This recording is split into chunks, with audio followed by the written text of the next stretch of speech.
pride of hers that sticks out. I'll quote just a bit of it.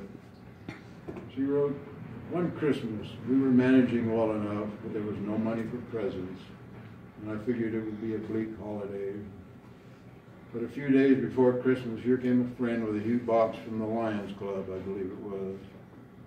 This man had had quite a tragedy in his life. One morning, his wife had driven him the mile to work, leaving their year-old baby in the crib. She returned to find their trailer home in flames. They'd both come out of this terrible incident as compassionate, understanding people. He was the one who brought the box to me," she wrote.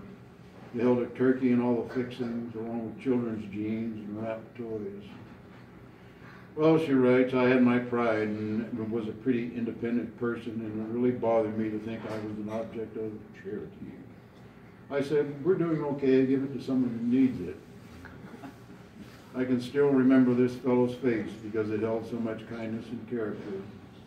He took me to task. He said, 'It isn't charity, but we understand the struggle you're going through, and we wanted to do something for you.' He gave me quite a talking to. I finally took the big box and was grateful for it." She continues in that part of her journal that also her mother and brothers all sent big boxes. She got gifts from other friends as well, and it turned out to be the most lavish Christmas we ever had, she wrote. "For a while in that period, on Friday and Saturday nights, I was working graveyard shifts at the same cafe as she did. I think I was making 75 cents an hour. I might have been as young as 13. At that time, she was working 7 nights a week. She learned always to be frugal, buying the least expensive option, whatever the case. If she'd thought of it, I'm sure she would have peeled 2-ply toilet paper apart." Another thing that in her journal that stirred out, besides the admirable acceptance and love for about everyone, was the amazing number of injuries and broken bones she suffered both as a girl and later in life. And it was just incredible. First, there was a broken hip about age 5 she got when she jumped from the running board of a slow-moving vehicle. To let that heal, she had to spend all of one hot summer strapped in bed. She had broken arms that somehow still didn't deter her from climbing trees with her brothers. I don't know how you do that. There was a tiny broken bone in her foot that she got while playing softball at 18. She made a hit, was running to first, and stepped wrong somehow.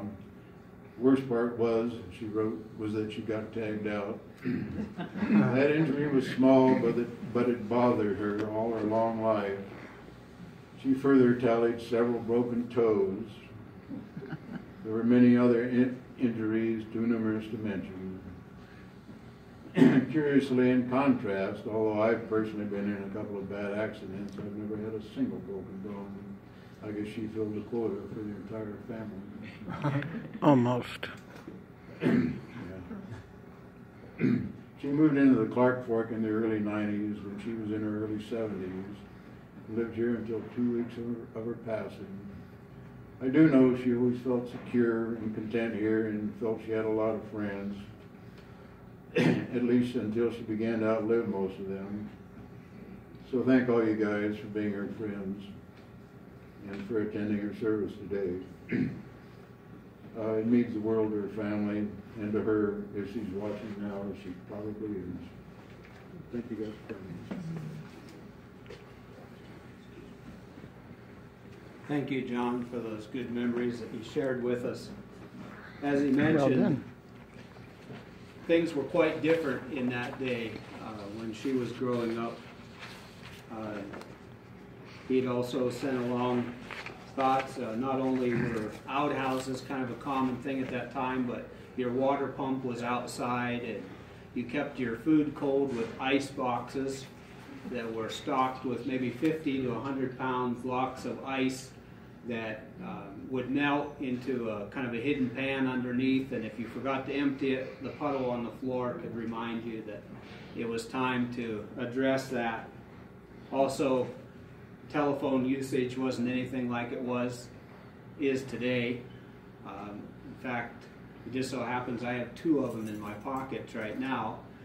But then it was at best the party line, which was a good way for the "did you hear" kind of syndrome. Good way to spread the news. And of course,